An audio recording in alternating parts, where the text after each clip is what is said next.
Hello, everyone. My name is John, and this is going to be a reading today for the collective. Obviously, it's general, so it may or may not resonate, but if it does, there is going to be an extended in the description box below. So, the overall story that I'm seeing in the cards here today is that you might have kind of put yourself into hermit mode, almost kind of put yourself into a protective state or a fortress because some sort of external character or figure was projecting a not so fun storyline onto you. Kind of like an evil eye kind of scenario, but somebody that was scripting against you for lack of a better term. And I'm seeing that with the King of Swords on the bottom of the deck. This talks to me about somebody that has scripting authority, right? Because swords talk to me about scripts, excuse me, but scripting over you. And this does feel like a continuation of the reading that I had posted yesterday. This is not a clickbait statement of go and watch that reading too, but it is a lot of the same cards, at least on the bottom of the deck, because underneath the cards that I had pulled yesterday, I had the Eight of Cups and the Fire Ant, and then the King of Swords was right beneath that, and the Shark, that also came up. So that's right beneath the King of Swords in terms of like an unfriendly script writer in the peripheral, right, or in the environment at least. So in terms of what I have on the table, we're starting out here with the Hermit and the Three of Pentacles. And this is where I'm seeing you kind of literally putting yourself into hermit mode, right? Kind of building a fortress around yourself to protect yourself, to hide yourself from whatever this King of Swords scriptwriter is in your environment, right? Somebody that is basically kind of manifesting against you, right? It would be somebody that, is either trying to psych you out or convince you that you can't do something that you want to do or whatever it may be, right? It just feels like hostile intention, right? So the response has been kind of buckling down, kind of going into the bunker, so to speak, with this Hermit card and the Three of Pentacles. I always see this as somebody that's like building something inside of a mountain, right? Like a deep mountain base or something like that. And the next energy coming up is the Horse, and this is giving me the idea of restlessness. I'm literally seeing like a horse that's in a stable and does not want to be in that stable, right? The horse needs to run free. It needs to run free, right? That's what horses like to do. So it's like you've kind of created a stable around yourself to protect yourself, but it's creating an energy of restlessness. And with the next card in the sequence being the Fool, you can see how it's this little chickadee that's like clutching onto this branch, right? It gives me the impression that they're high above the ground or something like that, right? So it's almost like being frozen in place because you're afraid to jump, right? It kind of gives me the idea of that stereotypical image with like a firefighter when somebody needs to jump out of a building and they put that the tarp or the blow up thing underneath the building. What would you call that? Like the air cushion so that you can jump out safely, right? But there's resistance to that because you don't want to jump that high, right? But that's what it feels like. It feels like to get out of this situation, the protective situation that you've created, that now it's like you need to jump from this higher height. And it's giving me the visual of, when people get rescued from a hurricane, right? That it's like you've been given that warning to either evacuate or bunker down, right? So you choose to bunker down and you think, okay, I can ride this out. The storm will pass. I can ride this out. But then midway through the storm, all of a sudden the water is surrounding the house and now you can't leave, right? Now you have to move to the second floor and now you have to move to the roof, and it's like that kind of energy where it's like now in order to jump out of the situation, it's like you would have to jump into the running water, right? And that's kind of what I'm seeing with this Fool, is that it's like somebody that's now kind of trying to figure out how to get themselves out of this situation. But let me just say, it does look like some kind of rescue or first responder kind of energy is showing up. So the next two cards in the sequence that I have with the Oyster and the Five of Pentacles, which is this rose here, right? It's like this is a continuation of this hermit energy with the shell in terms of the oyster kind of clamping down, right? That it's like when the oyster feels threatened, it just kind of it tightens up, right? So that it can't be opened.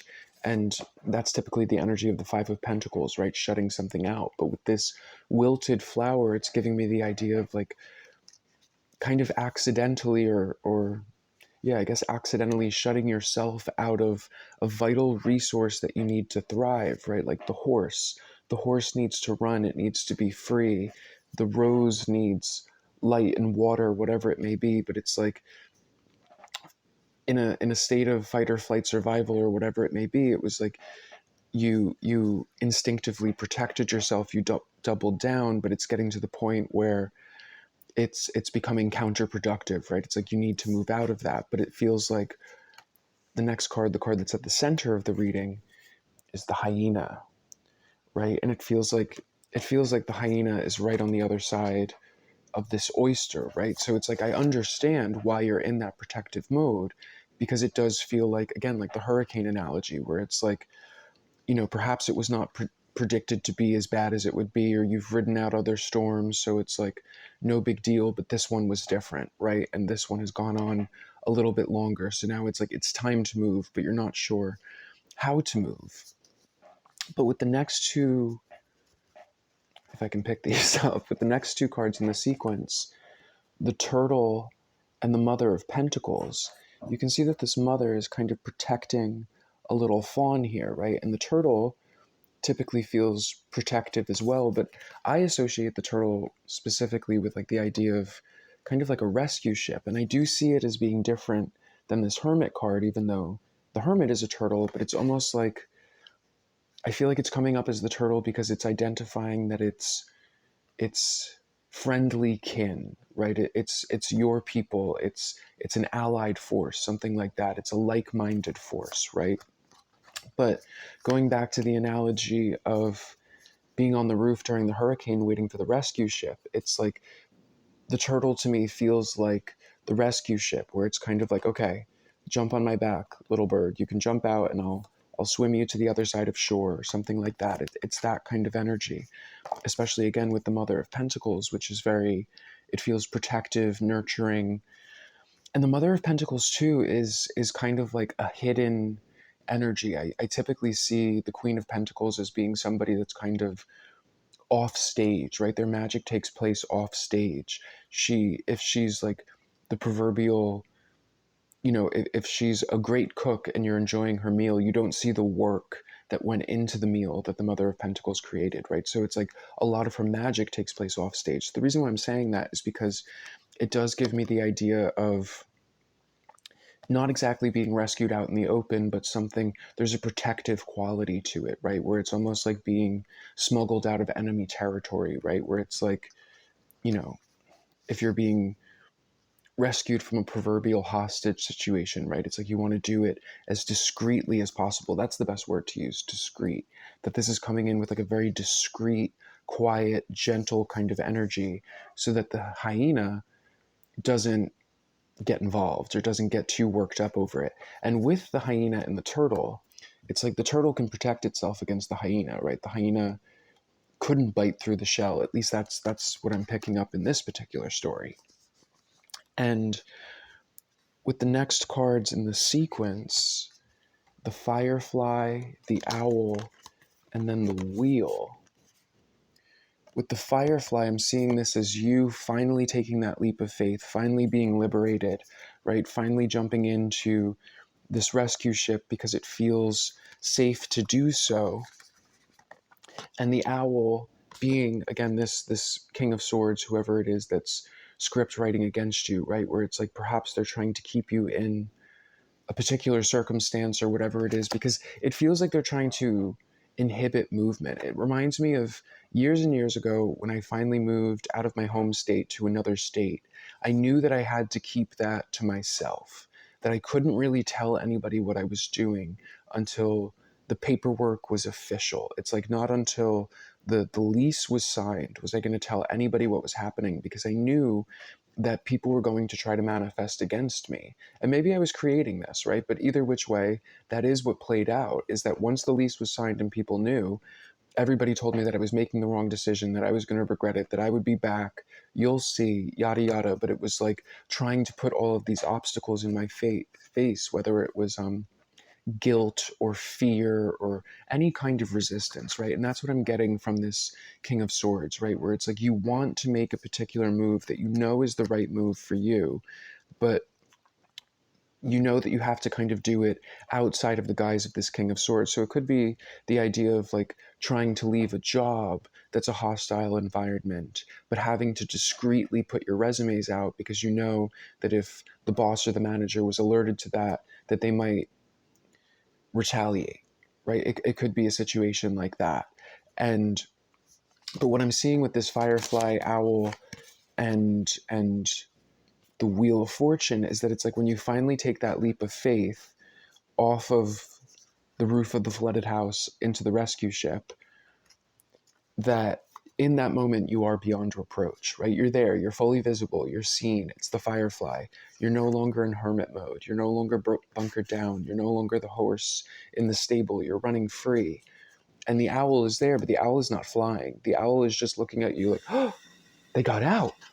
And then it's like the next card in the sequence, it's almost like it zooms out and here's the owl teeny tiny in the background with all of this mess that they're on top of, which is almost like the mess that they were trying to keep you locked inside of. But at this point there's distance, right? That they can't get to you. I know theoretically an owl could, but it's like for the sake of this reading, there's too much distance between the owl and you. They realize that it's too late, right? That they can't come and get you. And then the next card in the sequence with the Four of Cups, this illuminated rat, I feel like that is them, that they themselves are now kind of illuminated or exposed, that it's like now they're kind of caught up in the circumstance that they created, right? That it's like whatever it is that they were trying to project onto you kind of bounces back. And now either the mess that they were trying to create for you is something that they have to clean up, et cetera, et cetera. It's like there's a consequence to that. But you yourself, with this Queen of Pentacles again, you're safe and protected with whatever this is. So again, if it was a work environment, it's like this is the job offer, the official job offer, paper is signed, and you've given your notice, and now there's nothing they could do. They could try to retaliate, right? But it's like, how would that benefit them in any way, shape, or form? Or if it was moving, you know what I mean? This is the lease is dry, and now there's nothing that you can do. It's basically a situation where it's like it feels like this individual is kind of the last to know that you're good, that you're safe. And again, with that Four of Cups, it's kind of like them realizing in hindsight the mess that they've kind of created for themselves. Because Four of Cups is like missing something, right? It's like not seeing the big picture. It's missing an aspect of the equation, right? And I think what it really is I guess you could say underestimation, right? But now the consequence of this underestimation is that it's like you're free, right? So their primary concern is like maybe, again, if it was like a work environment, maybe you were powerless in that environment so you couldn't say anything, right? But it's like I can think of a few times in my own life where it's like I was powerless in a work environment, I couldn't say anything, I got out, I got another job, and as soon as I got that other job and I was good, I sent the email that I always wanted to send to superiors, where it's like this is everything that I experienced, right? I don't want anything from it, but it's just like it needs to be known that this was what I went through.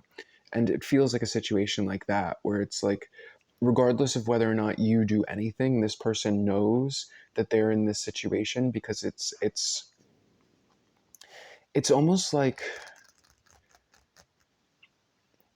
because it has something to do with your value. It's like they recognize your value, and you getting out, I think, is going to hinder the morale of everyone else that's complicit in the situation or something like that. So let me pull a couple oracles just to get a little bit more energy, and then I'm going to jump into the extended. In the extended, I'm going to pull a Celtic cross. I'm going to look at what is next and why. And we're also going to look at the other characters involved, the next choice points, the role that you're supposed to play in all of this. So let me look at this Hermit Oyster 5 of Pentacles energy, the energy of the protection that you're building around yourself. It says, I'm attracting my ideal job right now. Okay. Let me pull one more. Health and well-being. I'm a miracle of nature, and I'm a being of divine light full of unlimited potential.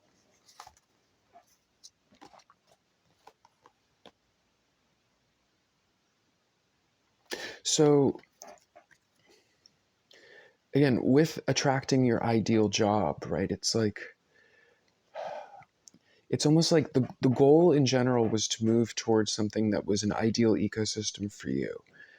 But there was a fear threshold in that because you knew it would kick up some sort of resistance in whatever this character is around you, right? So that's why you wind up putting yourself in the stable and then becoming restless, right? But with I am a miracle of nature and I'm a being of divine light full of unlimited potential, it's kind of like this is how you get out, is because you remember that in spite of the circumstances, no matter how harrowing it gets, right? Like the hurricane scenario, no matter how harrowing it gets. I don't know why Spirit wanted me to use that word because it's a mouthful, but that you're going to be the miracle that makes it out of the situation, right? Even if you're the first one to ever do it, it's kind of like, let that be your script, that you were the first one to ever do it, and that is absolutely fine. You give yourself permission for that because you are a being of unlimited potential, right? And it seems like this individual was trying to convince you to limit your potential so that they could do whatever they wanted to do. And it's like, ironically, you wound up kind of doing that to yourself for the sake of protection. But what I would say is that in and of itself could be a blessing in disguise, because it's like, if they were putting a lot of energy into a particular script that was overriding yours and manifesting, it's like, I feel like this phase that you just went through cleared that energy, because it's like, it qualified, so to speak, right? It's like people were projecting restriction onto you. You restricted yourself out of safety. That qualifies as the restriction that you needed to experience, and now you can move on, right? If you know what I'm saying.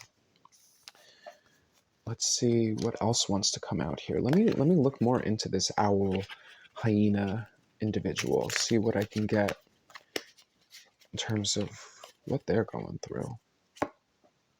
Anxiety, duh. Anxiety, macaroni of the sky. So they're making mountains out of molehills. They're probably just a negative thinker in general, right? But it's them manifesting against themselves, right? Because they're anxious about losing you in whatever capacity it is, because most likely there's some sort of vampiric feeding frenzy that's happening off of that. And what's next? Mystery. Okay, so that was a card in the last reading in terms of a wolf in sheep's clothing, right? That they could be somewhat narcissistic, where they smile in your face and then the knife in the back kind of a situation. And then growth coming in reverse. Interesting. I'm going to pull this too. I'm a gift. I'm a gift to the world. When I lead with kindness and love, I create a ripple effect that benefits more people than I know. My presence, my knowledge, and my passions contribute to the greater good of the world. I am a gift. So you were the battery for this person. Whatever the situation was, whether it was social group, work group, relationship, doesn't matter. It's like you were the battery for this person's success, right? 99% of their success should be attributed to other people, and one of those people is you, because they're taking the success of other people and taking credit for the success of other people, right? And that's why they don't want you to leave, because you are the battery. You are the thing that powers whatever their success is. But with growth in the reverse, in terms of describing this person, it's like, I almost want to say that it's like unnatural, right? Where it's like something that's grown out of season, right? Like how things are force ripened, or they're grown in factories under lamps, or something like that, where it's like Yeah, that's the best way that I can describe it. Unnatural.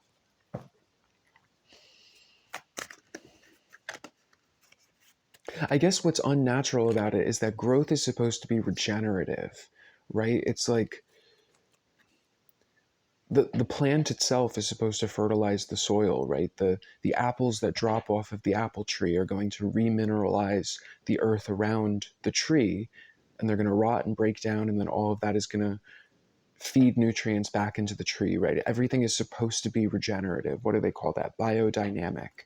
And the problem is that it's like, it's almost like the billionaire, right? There's no billionaires in nature. There's no animal that hoards an excessive amount of things and starves out the rest of the ecosystem. But that's kind of what I'm seeing, is that it's a situation like that where it's like, you know, you're breaking your back for minimum wage. They just paid themselves another bonus, and they just told you that they don't have money to pay you or something like that. And not only do they not have money to pay you, but how dare you even think that you deserve more, right? Something like that. Because they want to say that because they don't want you to go somewhere else and think that you can get more money somewhere else, right? Been there. And can I just say this? I just want to, this is a PSA. How is it possible that there's jobs out there like retail jobs and things like that where you don't make commission? You want me to sell things for you and I don't get a commission? What? That's crazy. That is absolutely crazy. And actually, the story that I was saying before in terms of leaving a job and then sending an email was I was working for this store where there was a manager who was just evil. She was evil. And she gaslit me out of commission and told me that, nobody gets commission and how dare you and blah, blah, blah, blah.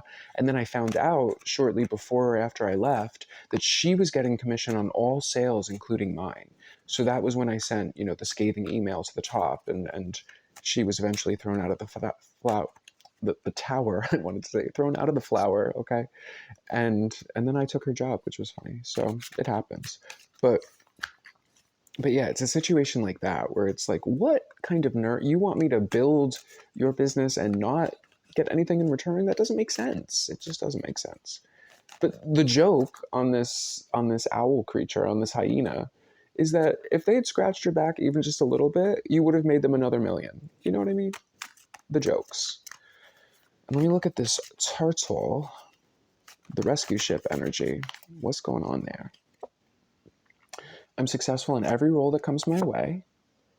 Peace, the dove energy.